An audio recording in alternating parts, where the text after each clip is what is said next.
Yo, what is up everybody, it's Joe again. Welcome back to another Naruto reaction video here today. And today we got a very interesting hypothetical scenario discussion kind of video by the great Swagkage. And as you can tell by the title, this is, what if Obito saved Rin and Kakashi? So folks, it is safe to say that it was a pivotal moment when Obito Uchiha saw the love of his life be killed at the hands of his best friend, Kakashi. Right? I think this moment did many things besides setting the entire landscape for the timeline, obviously. For Obito specifically, it would set him in his newly found philosophical ways, right? Madara was influencing him into having this pessimistic and, I guess you could say, nihilistic kind of philosophical viewpoint when it comes to the shinobi world. He would always speak on futility, and he would always speak on the inevitable cycle of pain and love and hate and peace, right? So with Obito seeing this cruelty firsthand in the most awful way possible, right? With the person he seemingly cared more about than anyone else dying at the hand of someone else that he dearly cared about, definitely set the landscape for the timeline and greatly influenced him into becoming the villain of the storyline, right? So in this one, I'm assuming Swagkage is going to be discussing, what if Obito made it in time to stop these events from transpiring, right? It would all obviously greatly alter the timeline, and it would obviously probably stop him from becoming who he became later on. He would probably still be the Obito Uchiha that was bubbly and nice to the world prior to all the things that transpired in the original timeline. So I'm very intrigued to see what Swag has to say about this one. But before I begin, any of those really appreciate it. Hit that like button, turn on notifications, state that yours truly. And if you're new and you enjoy and you mess with the kid, man, be sure to hit that sub button, because once you do, become part of the family forever. But it's not wasting more time, screen. See what Swag says about this. How's it going, fellas? Swagkage here, and today we're going to be performing a fun thought experiment, answering what I think is a pretty interesting question. Now, the title probably already gave you a pretty clear idea of what we're going to be discussing here, but just for the sake of being thorough, I'll go ahead and explain the premise in a bit more detail. The idea here is that, unlike in the main series, or the original timeline, I guess, after leaving the cave where Madara had been keeping him, Obito was able to regroup with Rin and Kakashi fast enough to save them from the Blood Mist Ninja. Now, at first glance, and I guess this may depend on how familiar you are with the series and its finer details, a lot of the effects that this is going to have probably won't be readily apparent. I know when I first started thinking about this, I recognized a lot of the cool things that this could lead to, but the domino effect ended up reaching a lot further than I expected. Despite the fact that Obito and Rin are the only characters mentioned in the premise we're using for this video, a surprisingly small amount of what happens as a result of this is directly adjacent to them. This has a lot of far-reaching consequences, but before we get to that, let's start simple and focus on the direct immediate aftermath. So first of all, since we've prevented Rin's death, that also means we've eliminated the catalyst for Kakashi and Obito awakening their Mangekyo Sharingan. Obviously, they could still do it at some point in the future, but something else would have to prompt it. Something else that should be fairly obvious is that when Guru realizes that Madara's plan failed and Obito actually has no intentions of going back to the cave, he'll probably split off from the group and head back to Madara. Now at this point, there are still a lot of factors to consider, the most important one being the whole Rin three-tail situation. So based on the way I interpreted it, I don't think Rin was supposed to find out that she was Isobu's Jinchuriki. Granted, this very well might not be the case. It really depends on how the mist sealed the three tails inside of her, but I've always assumed that she was knocked unconscious or put into a trance with Genjutsu, or something like that would have kept her from observing the sealing process. Since the success of the plan hinges on Rin willingly returning to Konoha, it just makes no sense to clue her in on any of the details. Even if Rin wasn't told why she was made into a Jinchuriki, figuring it out wouldn't be too hard. The Biju are extremely valuable resources, so for the mist to seal one inside of an enemy ninja, they'd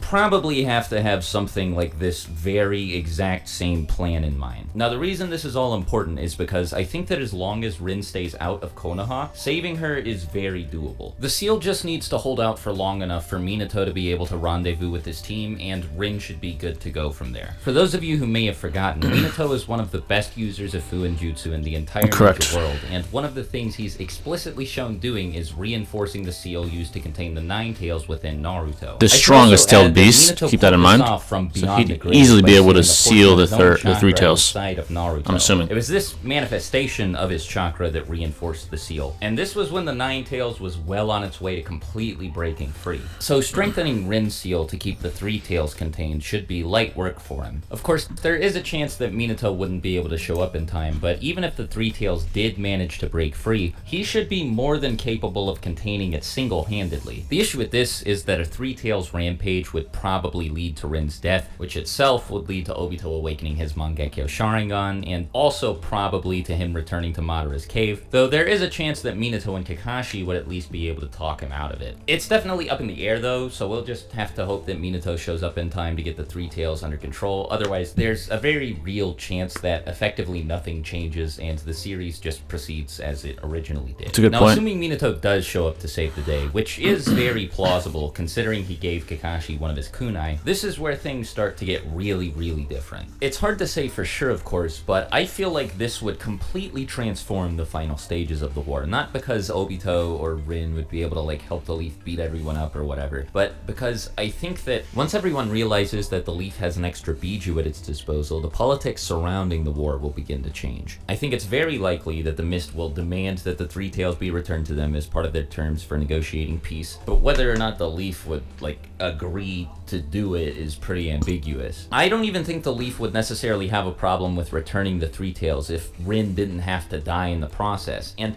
granted, if Rin was just a no-name ninja with like no connections, this may not even be a factor and the Leaf would probably just decide to do it anyway. But when considering the fact that Minato was arguably the Leaf's most important asset in the whole war, and she's one of his students, they would probably never follow through with a deal like this. It also wouldn't be hard at all to make an argument in favor of keeping the Three Tails. Like, under these circumstances, the Mist would have plain and simple fumbled the bag, and it would have been entirely their fault. Not to mention, the whole reason they lost it is because they were trying to do something pretty heinous and awful. By just about any reasonable moral standard, their plan could be safely considered not nice, at the very least. Now, since this is a world war, peace negotiations could work all sorts of different ways. It could be on a village-to-village basis, there could be a summit like the one Hashirama called around the time of the First Great Ninja War. It's really up in the air. But whatever the circumstances are, they're definitely going to have an effect on the whole Three Tails situation. If the peace negotiations happen at like a summit, for example, and it's either we all agree on everything or we don't agree on anything type of situation, then the other villages may pressure the Leaf into giving Isobu back to the Mist so that everybody can go home and nobody else has to die. It depends on how badly and how quickly each of the five great nations wants to end the war, or at the very least pull out of the war themselves, and also on how uncomfortable they are with the idea of Konoha having an extra Biju. But it's also very possible that at least one or two of the other villages will want to avoid getting on the Leaf's bad side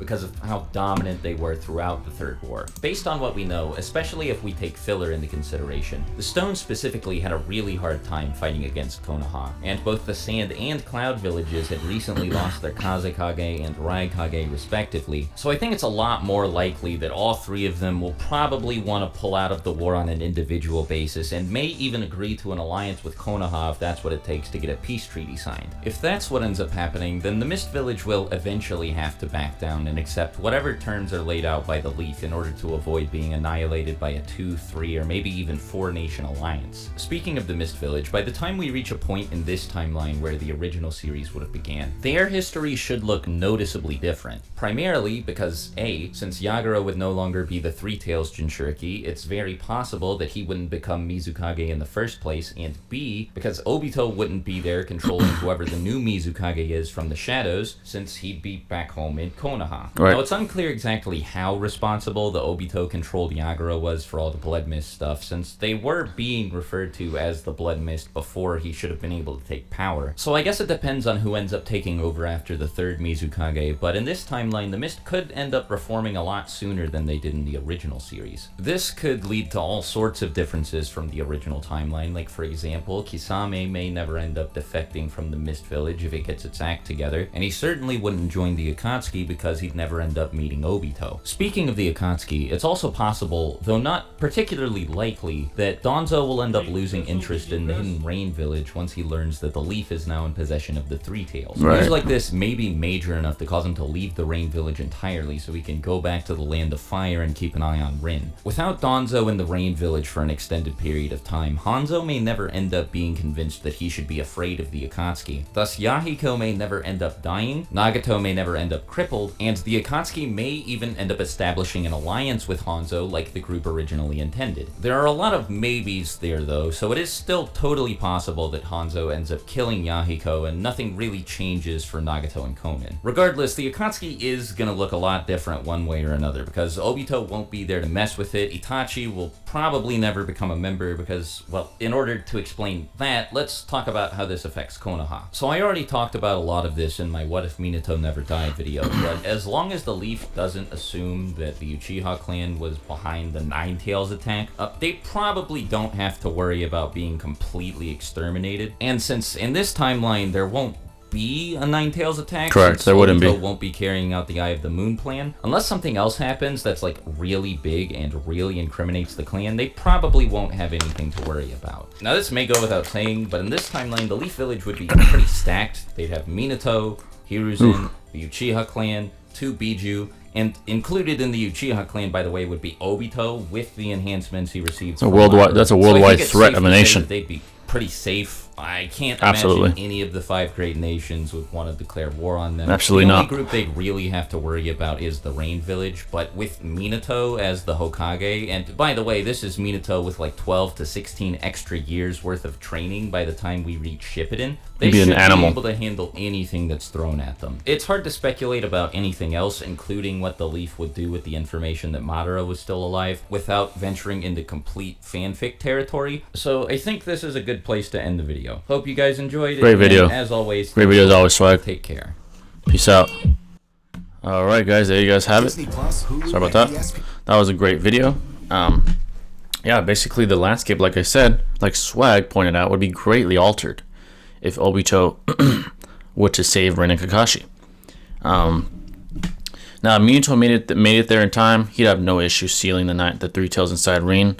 Rin would probably have a Naruto kind of childhood from that point on, right, being a Jinchuriki. Naruto specifically would have a father and would never become the Nine-Tailed Jinchuriki because the Nine-Tails would never attack the village with Obito staying in the village. I'd also like to point out that I know Swag said Obito seeing Rin die because of maybe the Three Tails emerging would cause him to go through the same process he did when in the original storyline. However, I disagree because I think his anger would be more directed towards the Mist Village. I don't think it would cause him to lose hope in the entire Shinobi world at large. I think he'd be still loyal to Konoha, but he would definitely have a deep hatred for the Mist. Again, that's contentious, right? It's contentious what he would do specifically, but I don't think that would be enough to trigger him as much as Kakashi killing Rin did, right? And I know he said later on in the war, he's like, yeah, I knew about everything that went on, but I think at the moment in time, that was the worst possible scenario for him, right? And the best catalyst for him to turn on the entire Shinobi world and basically continue Madara's legacy in the Eye of the Moon plan, right? I don't think Rin dying due to the Three Tails coming out would be enough of a catalyst. Again, feel free to disagree, but that's my thoughts on that. Itachi would stay in the village. Minato would still be alive. Naruto would have a normal childhood. Sasuke would have a normal childhood. It would be a formula for a very, very powerful Leaf Village. Think about it. Swagkage pointed out beautifully. They would have monsters everywhere. Naruto, Minato, the years later, who would most likely be stronger and in his prime. Sasuke growing up with his brother Itachi by his side. Itachi having the ability to train as a shinobi within his own clan. Who knows, maybe he'd be even more deadly than he is in the original storyline. Imagine that. As far as the Rain Village, I think when it comes to Danzo specifically, right? When it comes to him and all the things he did, his hate for the Uchiha probably wouldn't be as deep. As a matter of fact, he'd be more fearful of the Uchiha with Itachi, Obito, Sasuke, all those guys being around. He'd be more fearful to try and challenge them. Unlike the original storyline where Obito was dead already, he never got to grow up around there, or they thought he was dead. He didn't get to grow up around there, things of that nature, right? So with the Uchiha having more firepower, that would also be more of a catalyst for Danzo to never even kind of challenge them, so to speak. Plus, again, the Nine Tails attack would never happen, so his suspicion would never go that high in the first place. The segregation might be there, but who knows? Maybe Obito will be a catalyst for equality and peace for all, because as we know now, Obito had a similar philosophy to Naruto pre-Rin death, of course, right? They compared him in the war arc to Naruto greatly. It's pointed out narratively speaking. So if he grew up in Konoha, who knows? Maybe he'd be the catalyst for peace, and that would end the segregation of the Uchiha clan as we know it, with there being more peace and prosperity for all, not just Konoha, but for the Uchiha as well. Maybe they can live peacefully alongside the rest of the Konoha shinobi population, right? So it would basically greatly alter the timeline of the shinobi verse. The Akatsuki would never become what they were, right? Yahiko, I guess you could say, was the real founder of the Akatsuki, with the Akatsuki not being as evil or having as malicious intent as the one in the original storyline did. I believe Hanzo, even if he did kill Yahiko, let's say Danzo still convinces him to do so, it would not set Nagato on the same path, so to speak. Obito would not be there to kind of put the nail in the coffin, so to speak, as well, right, with him influencing Nagato. So the Akatsuki would probably still be there. It would not be as powerful as it is in the original. They probably wouldn't have Kisame. They wouldn't have Itachi. As far as Orochimaru, right, think about it like this. I want to speak on Orochimaru because, as we all know, he went rogue. Hiruzen did not have the kind of cold-blooded tendency to kill Orochimaru when he found him doing illegal activities, right? Doing illegal experiments and things of that nature. However, if Minato was alive, he's not the type to think twice when he sees a threat. Just from, the shinobi war that he was in, the great shinobi war that he was in, he was cold-blooded, man. He will take you out. So I believe Orochimaru probably would die at the hand of Minato. If he were to do those illegal activities, it wouldn't be Hiruzen confronting him. It would be Minato. And Minato, I believe, would have no mercy. When he formulates within himself that you are a legitimate threat, he will execute you. He will execute you. And that's probably what he would do. So I actually believe Orochimaru would never be in the Akatsuki either. I think he'd be disposed of by Minato. I think Minato would see him as a threat and kill him because of that reason. So a lot of things would change. I don't really see any threats that could really present themselves. Maybe Nagato would be the best threat, but then again, even he wouldn't be able to deal with Konoha's elite shinobi, right? Let's say he does go rogue either way without Obito's influence. Let's say Yahiko's death did affect him very badly. And let's say that he gets a pretty good group of shinobi to become the Akatsuki. Let's say he still gets Sasori. Let's say he still gets, who else was out there? Hidan. They got Konan down there. That still wouldn't be enough. Itachi, Minato, Naruto growing up, Sasuke growing up with a regular childhood. I just don't see how he would stack up. There would be no threats, really, and Madara's legacy would essentially cease to exist at the point that Obito saves Rin and Kakashi. That's all there is to it. His legacy would die there.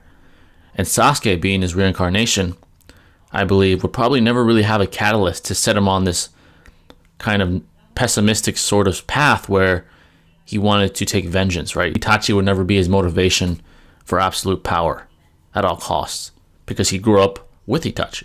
He'd love Itachi dearly to heart, and he would probably take some of his own philosophy into himself. He'd probably be much more calm, much more peaceful, similar to his brother Itachi, having him as a big brother. So everything would change. Everything would change. I also don't see any threats, really. It would kind of be a happily ever after sort of scenario if you think about it. So it's very interesting to think about this. The timeline, I guess, would be boring. It'd be happily ever after, but it would be boring in my assessment if Obito saved Rin and Kakashi, basically. So, yeah, guys, that's my thoughts on it. This was a very interesting video. Let me know if you disagree or you agree. This is a hypothetical. There is no right or wrong answer. I'm just giving my assessment based off, you know, the most consistent personality traits that I see in each of these shinobi, and me assessing the situation in the event that Obito did save Rin and Kakashi, right? So this is just me spitballing what would most likely happen in my opinion. But again, if you disagree, let me know. If you agree, let me know. I'm always interested to hear you guys' thoughts. But if you guys have any recommendations, please let me know in the comments, and I'll catch you in the next video. It's Joe the Gay signing out. Peace.